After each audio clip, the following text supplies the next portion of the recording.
자, 그럼 칠판 잠시 보실래요? 자, 일단 제가 뭐부터 먼저 설명할 거냐면, 아니, 이 줄이 왜 재량이 허용이 안 되지? 그죠? 재량이 있어야 되는데. 제가 먼저 설명할 거는 이제 행정법의 전체 꼬라지를 잠시 보여드릴 거예요. 보여드린 다음에, 그 다음 여러분이 지금 가장 어렵게 생각하는 것 중에 하나가 어떻게 답을 써내려갈 것인가 답답할 겁니다. 태어나서 아마 법을 처음 배우는 친구들이 거의 대다수이기 때문에 논리적인 답안을 책에 잡아서 어떻게 쓸지 이게 상당히 난감할 거예요. 그 부분을 제가 오늘 해소해 드리게 될 거예요. 아시겠어요? 예, 좋습니다. 첫 번째 이제 행정법의 꼬라지를 잠시 한번 보여드릴 거예요. 행정법이 뭔지. 이게 출발이 여기서 시작될 거예요. 이미 여러분 사회과 공부를 좀 하셨는지 모르겠습니다만 절대군주 시대 들어보셨을 거예요. 그죠? 절대군주, 즉 왕이 지배하던 이 시대가 있고요. 앞으로 제가 국민은 A로 통일해서 이야기할 거예요. 이게 이제 국민이 있겠죠. 그죠? 그래서 절대군주가 지배하던 이 왕의 시대 때는 국민의 뺨을 때릴 때 심심하면 때렸죠. 우리가 그걸 뭐라고 그러냐면 자기 마음 내키는 대로 한다 해서 이걸 우리는 인치, 즉 사람이 다스리는 시대였다. 이거. 그러다가 그 유명한 뭐가 일어나죠? 시민혁명이 터지죠. 터져가지고 이제 국민들이 대표자를 뽑고 그 대표자가 구성된 것이 오늘날에 뭐가 되죠? 국회가 되겠죠. 거기서 뭘 만들어요? 이제 법을 만들죠. 법을 만들어가지고 왕을 찾아가잖아요. 그 왕한테 이제 법을 주니까 왕이 뭐라고 그러겠어요? 뭐야 이거? 이럴 거 아니에요. 그러니까 이제 뭐라고 얘기했겠어요? 이제 국민은 그냥 빵 맞지 않겠다는 거죠. 자기들이 뽑은 대표자가 만든 법에 근거하에서만 뺨을 맞겠다. 여기서부터 이제 행정법이 시작이 되는 거예요. 무슨 말 이걸 제대로 아셔야 행정법의 모든 사례가 다 풀려 나가는 겁니다. 그래서 이 왕이 지배하던 시대가 있었는데 이제 왕이 있더라도 이제는 뭐로 바뀌느냐? 방금 설명됐던 그 과정을 밟아가지고 이제 법에 의해서 국민을 다스리는 시대로 넘어오는 거예요. 이걸 우리는 법치라고 이야기하는 거고, 이걸 행정법 분야에 적용하면 법치 행정이다 이렇게 되는 거예요. 그리고 이제 왕이 국민을 향해서 뭔가 액션을 취하는 거, 그걸 뭐라고 그랬어요? 행정작용이라고 하겠죠, 그죠? 그럼 이 행정작용을 할 때 과거에는 사람이 다스렸지만 이제는 법이 다스리는 거죠. 여기서부터 이제 뭐가 시작된다고? 행정법이 시작되는 거예요. 이 법이 바로 뭐겠어요? 이게 행정법이라고. 이해가 되셨나요? 이걸 여러분 기본 강의 할 때 어디서 배운 거냐면 행정법의 법원 파트에서 배웠다고요. 즉 국가가 국민을 향해 다가올 때 적용될 수 있는 법의 총체, 그걸 행정법의 법원이라고 이야기를 하는 거예요. 여기까지 이해되셨나요? 그러니까 인치의 시대에서 법치의 시대로 오면서 뭐가 등장하는 거라고? 행정법이 등장해요. 그러면 행정법은 뭐 가지고 싸우느냐 하면 한쪽에 이쪽이 오늘날에 뭐가 되겠어요? 국가가 될 것이고 이쪽은 누가 되죠? 국민이 되겠죠. 그럼 국민 입장에서 잘 보세요. 인치의 시대가 아니라 지금 무슨 시대예요? 법치의 시대니까 국가가 국민에게 뭔가 했을 때 예를 들어서 세금을 부과했다. 그럼 국민은 어떤 생각이 들어요? 이 세금 부과의 근거인 뭐다? 법에 따라 했냐 안 했냐 이게 관심사항이 되겠죠. 그럼 법에 따라서 했으면 그건 적법이라고 얘기하는 거고 법에 어긋나서 세금 부과됐으면 뭐가 되겠죠? 위법이 되겠죠. 그럼 국가와 국민은 뭘 놓고 싸우겠어요? 이 행정작용, 즉 세금 부과가 국가는 법대로 했다고 주장할 것이고 국민은 법대로 안 했다고 주장할 거 아니에요. 그걸 놓고 싸우는 게 행정법이라고요.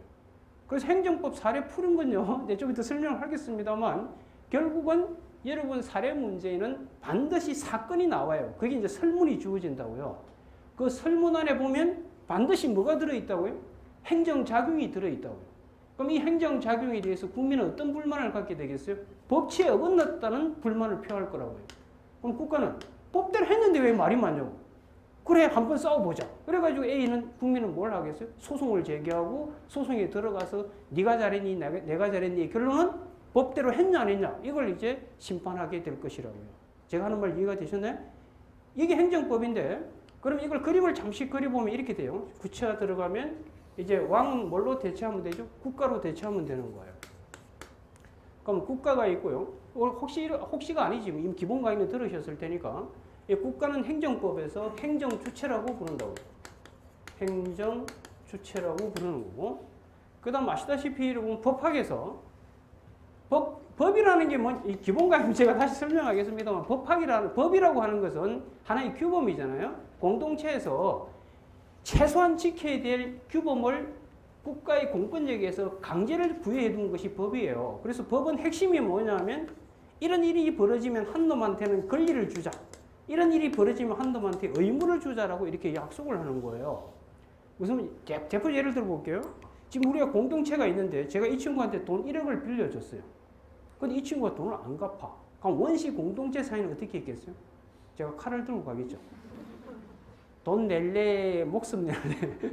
그러면 이제 이 친구가 만약에 피해를 입게 되면 그 후손들은 또 어떻게 하겠어요? 피해악순환이 되겠죠. 네가 죽나 내가 죽나 복수의 연상이 될 거라고. 이래서는 안 되겠다 싶어가지고 공동체 사람들이 모여가지고 룰을 만드는 거라고. 룰을 만들어가지고 돈을 빌려준 자한테는 뭘 주자? 권리라는 걸 주고 돈을 빌려간 자한테는 뭐? 의무라는 걸 배부하자는 거지. 그래 놓고 의무자가 의무를 이행 안 할 때는 공동체 전체 이름으로 족치자는 거예요.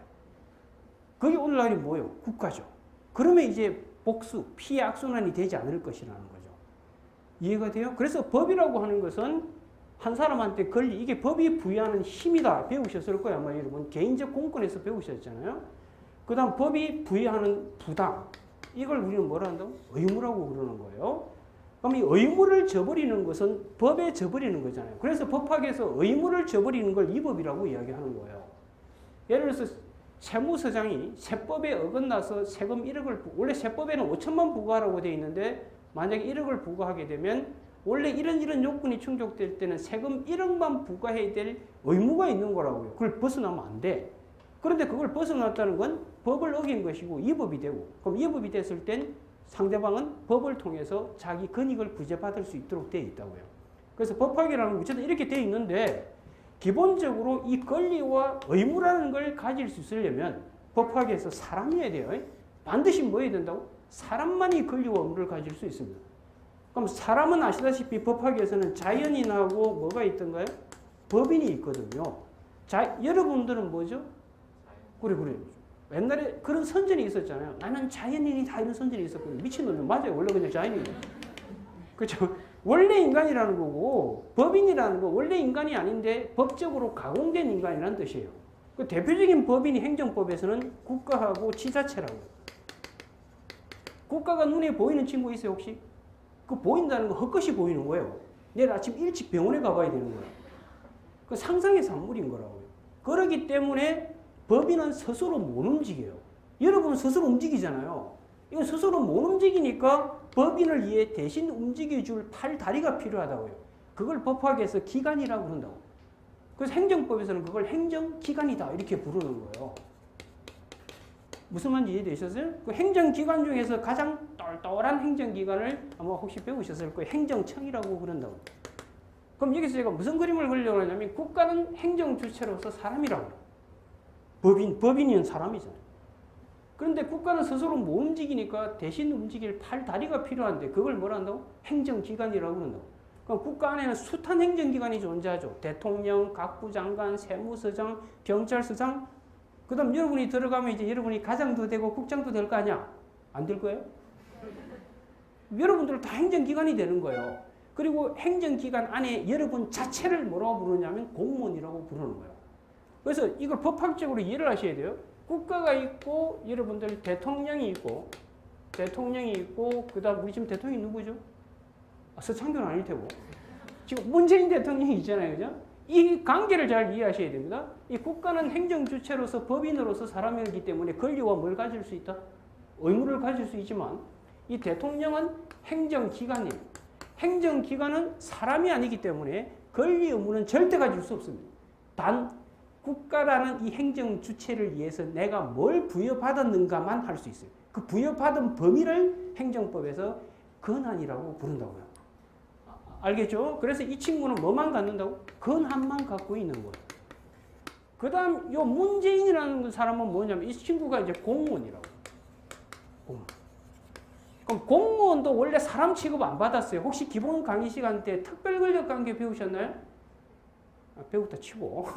그 특별권력관계 논의 핵심이 뭐라고 배우셨어요? 공무원 인간 취급 안 하겠다. 이게 특별권력관계입니다. 그걸 어느 날 극복이 됐잖아요. 극복이 돼서 이제 특별권력 관계는 붕괴가 됐죠. 붕괴가 되면서 이제 공무원은 어디로 탄생한다? 인간으로 탄생하는. 그렇기 때문에 공무원은 뭐 취급받는다고? 사람 취급받기 때문에 강론 파트에 넘어가면 공무원의 각종 권리와 뭐 의무, 책임이 뭐가 있는가를 배우게 되는 거예요. 무슨 말인지 이해가 되셨나요? 네, 좋습니다. 그래서 이래 되는 거예요. 문재인이 움직이면 누가 움직인 것처럼 되고 대통령이 움직인 것처럼 되고 결국 누가 움직인 거다? 국가가 움직인 거다. 이렇게 되는 거예요.